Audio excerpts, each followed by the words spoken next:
పేరు లేదు గుర్తులేదు వాళ్ళు. ఆ సినిమా అప్పుడు ఇక మేమందరం 5గురు అన్నదమ్ముల్లా కలిసిపోయాం అనమాట. ఓకే. వాళ్ళందరూ నన్ను అన్నయ్య అని పిలిచేవారు. ఓకే. నేను వాళ్ళేమో తమ్ముడు క్యారెక్టర్ కాబట్టి పేర్లతో పిలిచేవాడిని. అలా చేసి షూటింగ్ లేకపోతే అందరం కలిసి సినిమాలకు వెళ్ళిపోయేవాళ్ళం. ఓకే. మేము 5గురం కలిసి సినిమాలకు వెళ్ళిపోయేవాళ్ళం. ఓకే. ఇవి వచ్చేసరి బయటకు వచ్చినప్పటికి అప్పటికి మంచి రైజులో ఉంది ఇది కెరీర్. మీరు బయటికి రాగానే అందరూ వచ్చేసి ముగేసేవారు, సంతకాలు గింతకాలు అనేవారు, షేక్ హ్యాండ్ లేనివారు. ఇవన్నీ చూస్తుంటే ఒక రోజు అన్నాడు చిరంజీవి గారు.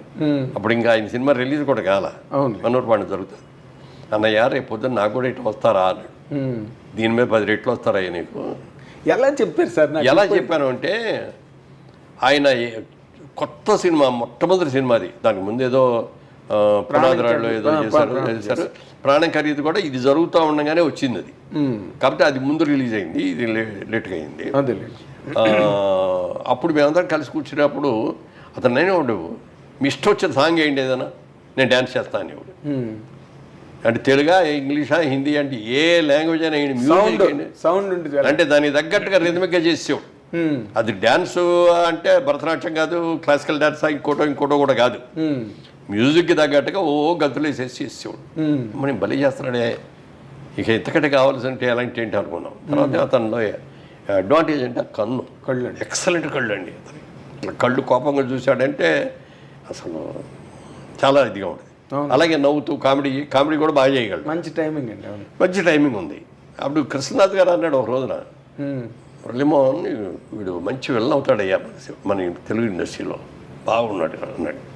ఇండస్ట్రీలో విలన్ అవటం ఏంటాడు బాబు, ఇండస్ట్రీకి మొగుడు అవుతాడు చూడండి. ఫస్ట్ సినిమా రిలీజ్ అవ్వకముందే అన్నా నేను. అవునా? అది ఈ మాట నాతో అరవింద్ గారు కూడా అన్నారండి. ఏది వాళ్ళ సిస్టర్కి సంబంధం వచ్చినప్పుడు, సరే మంచి విలన్ అవుతాడు ఇండస్ట్రీలోని 100% అని అనుకున్నానండి, బట్ హీరోగా ఇంత అని నేను అనుకోలేదని అరవింద్ గారు కూడా అన్నారు సార్ నాతో. హీరోగా టర్న్ అవడం పట్ల అసలు మీరు హీరోగానే అవుతారని ఎక్స్పెక్ట్ చేశారా, లేదా విలన్ లాగా వెళ్ళి? అట్లా కాదు, మొట్టమొదటి కొంచెం హీరోగానే నెగిటివ్ క్యారెక్టర్ చేశాడు. అదే కుక్కగాటు చెప్పు దెబ్బలు అట్లాంటి. ఆ తర్వాత నుంచి పాజిటివ్ క్యారెక్టర్లోకి వచ్చాడు బ్రహ్మాండంగా. సో మీరు ఆయన సక్సెస్ని అంటే ఆయన వచ్చిన తర్వాత కొన్ని సినిమాల్లో విధానాలు చాలా మారిపోయినాయి.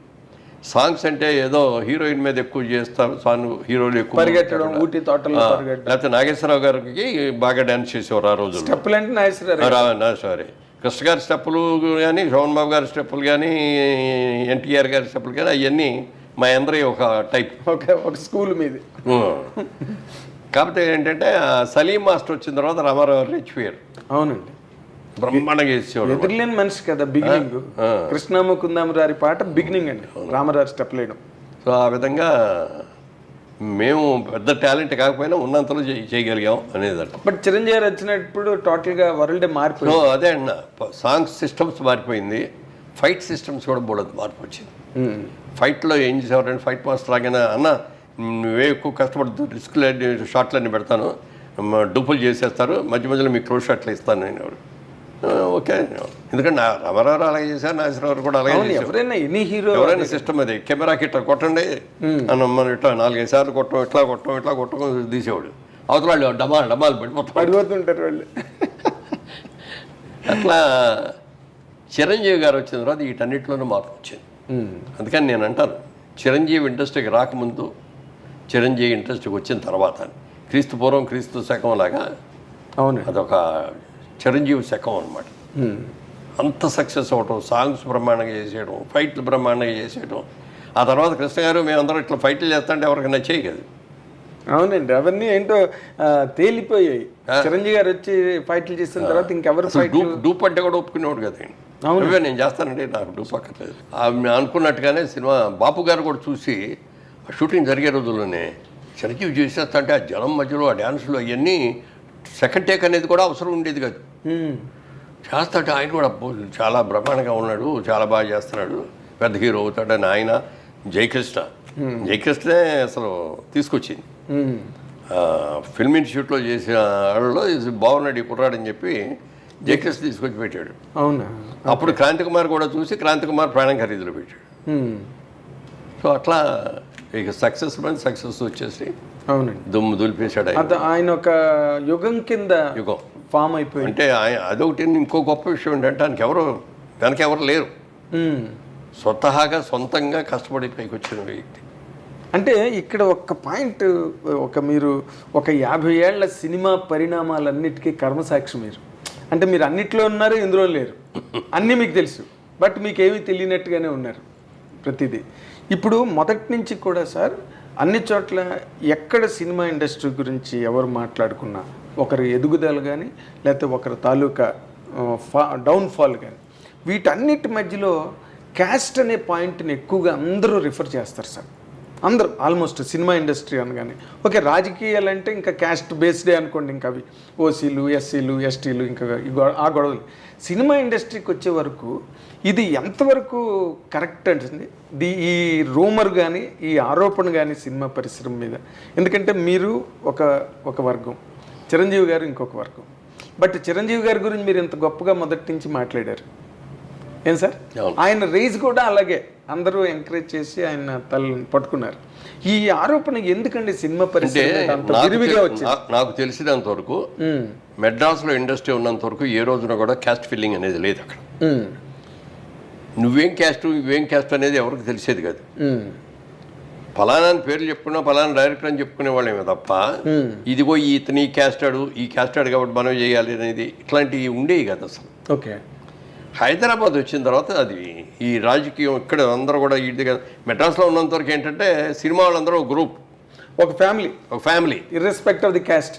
జెంట్స్ కలిసేవారు, లేడీస్ కూడా, ఫ్యామిలీ లేడీస్ కూడా వాళ్ళు కూడా చక్కగా కలుసుకునేవారు. ఎందుకంటే ఏ వచ్చినా ఏ ఫంక్షన్ వచ్చినా మన సినిమా వాళ్ళందరినీ పిలుచుకునేవాళ్ళం. అందుకని అందరూ అసలు ఎక్కడ ఎవరికి కూడా క్యాస్ట్ అనేది తెలియదు అసలు. ఇక్కడికి వచ్చిన తర్వాత పొలిటికల్గా కూడా అప్పటికే క్యాస్ట్ స్టార్ట్ అయిపోయి, అంటే అప్పట్లో కూడా తెలుగు సినిమా ఇండస్ట్రీలో చౌదరీస్ దే డామినేషను, లేకపోతే ఇంకొక కులం వాళ్ళని రానివ్వకుండా అడ్డు పెట్టారు, కొంతమంది తాలూకు ఎదుగుదలను ఆపేశారు అని కొంతమంది జర్నలిస్టులు ఇటీవల రోజుల్లో యూట్యూబ్లో మాట్లాడుతున్నారండి. పెట్టారు గారండి. అసలు నిజంగా అదే మాట మీరు అన్నట్టు జరిగి ఉన్నట్లయితే ఇవాళ రోజున ఎవరో వచ్చేవారు కాదు. మరి సినిమా ప్రొడ్యూసర్లు ఎక్కువ 75% చౌదరీస్ ఆర్టిస్టు, మెయిన్ రామారావు, నాగేశ్వరరావు, సోహన్ బాబు గారు, కృష్ణ గారు, మీరు అందరూ. అవును. ఒక కృష్ణరాజు గారు మినహాయిస్తే అందరూ వాళ్ళు. మరి డిస్ట్రిబ్యూటర్స్, మీ ఏ డిస్ట్రిబ్యూటర్ కంపెనీ అయినా చెప్పండి, అందరూ వాళ్ళే. థియేటర్స్ ఉన్నవాళ్ళు అది ఎక్కువ వాళ్ళే.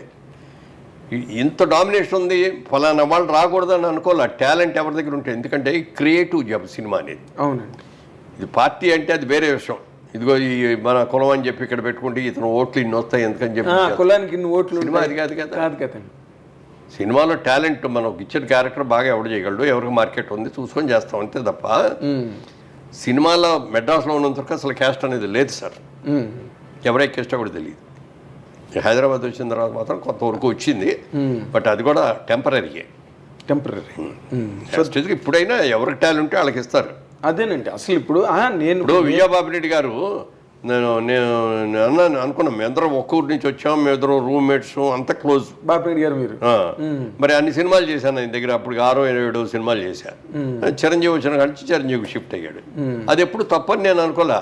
చిరంజీవి టాలెంట్, అద్భుతమైన టాలెంట్ ఉంది, మంచి మార్కెట్ ఉంది, అప్పటికే బాగా మార్కెట్లోకి వచ్చాడు. అవునండి, ఫైల్లోకి అని చెప్పి బాపిరెడ్డి బాగుంటుంది అతనితో చేయి అన్నాను నేను కూడా. అట్లా అది ఈర్చిపడేవాడిని. అతను మన కులం కాదు అయితే బాపిరెడ్డి గారు ఇదేంటి, అది అతను కాపు మనం కమ్మ కదా ఇదేంటి అని అన్ని ఉండేవాడిని. నన్నే పెట్టుకోను, నేను నన్ను వదిలేసి అతను పెట్టుకుంటామంటే అనలేదు కదా. అవునండి. మనకు ఏంటంటే సినిమా ప్రొడ్యూసర్గా తెలుగాడు ఎవరైనా సరే సినిమా హిట్ అవ్వాలి, నటించగలగాలి కదండి, పెర్ఫామ్ చేయగలగాలి కదా. ఇప్పుడు ఎన్టీ రామారావు చౌదరి అయినంత మాత్రాన్ని ఆయన అందరూ ఆరాధించలేదు. అదే కదా, కృష్ణుడిగా రాముడిగా ఏ వేషం ఇస్తే ఆ వేషాన్ని ఆరాధించారు రామారావుని. నాగేశ్వరరావు, దేవదాసు అలాంటి విప్రనారాయణ మహా పాత్రలు చేశారు ఆయన, కాబట్టి నిలబడ్డారు. అవును. పోయిన వాళ్ళు ఎంతమందో తెలియదండి. ఇప్పుడు ఎంతమంది ఇండస్ట్రీకి వచ్చి ఎంతమంది వెళ్ళిపోయారు. ఈ రకమైన విమర్శ ఎక్కువ ఎదుర్కొన్న పరిశ్రమ సెక్టార్ ఏదైనా ఉంటే సినిమా ఇండస్ట్రీ ఒకటే సార్. మీరు చెప్పినట్టుగా అలా అయితే మీరు చిరంజీవి గారు వద్ద నన్నే పెట్టుకోమని చెప్పారు. తర్వాత అశ్విని దత్ గారు, దేవర ప్రసాద్ గారు, వీళ్ళందరూ కూడా చిరంజీవి గారితో సినిమాలు చేశారు. ఎన్నో రోజులు అందరూ ఎక్కువ చేయడం, ఆయన సినిమాలతోనే వాళ్ళు కూడా ప్రయాణం చేయడం మనం కళ్ళెదురుగుండా జరిగిన చరిత్ర అది. I Dream. Please subscribe iDream Media. Please do subscribe to iDream. Please subscribe to iDream Media. For best entertainment and information, please subscribe iDream. And don't forget to subscribe to iDream.